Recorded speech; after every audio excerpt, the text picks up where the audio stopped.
Episode 22 of 30 Days of Violence, and we're going to look at your own body's piece of lead bloody pipe. Your personal piece of pipe essentially goes from your wrist to your inner elbow, this long inner part of your forearm. It's a solid lump of bone. It's got very little padding to it. You know, even if you're a bit of a chunkster, it's very hard to get any padding over this. It's the inner portions, especially the first 3 or 4 inches, it's a really good striking tool. And we're going to practice preempting with this shot. And essentially how it works is this. Imagine you're on a boat, an old boat, a 16th, 17th century boat with a big wheel. Yep. And you're in a storm and you need to turn that wheel.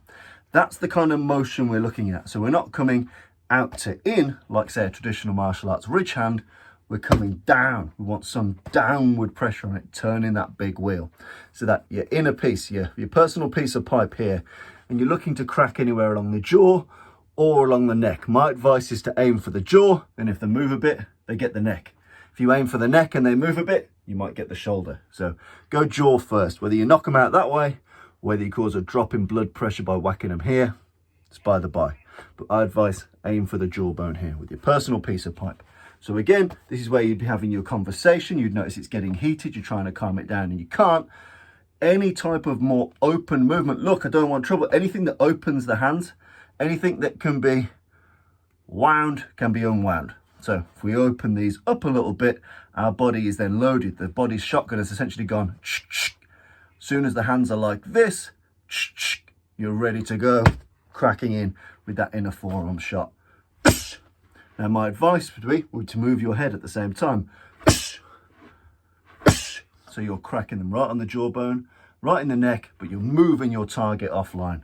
So again, you're talking. You get to a point where you've got a structure like this. Also, consequently, my chin's up because I'm speaking to you, but in reality it'd be down. This is quite a good position if you get clocked because your chin's tucked, your shoulders are high. It's a relatively strong, robust position to stop your brain jelly being wobbled. So we're here, we're talking. We've got to this point here. We're going to move our head quickly. We're going to blast them with that inner forearm. Bam. Bam. Again, move your hands. The more they move, if you can fire it mid-move, the better. So hands are moving. Hands have opened. We move our head and we turn that big ship's wheel. And the reason we do that is because it puts more gravitational drop. What goes up must come down. If it's coming down, it's got more mass and power on it. Where there's weight, there's power. So talking, blah, blah, blah, blah, blah.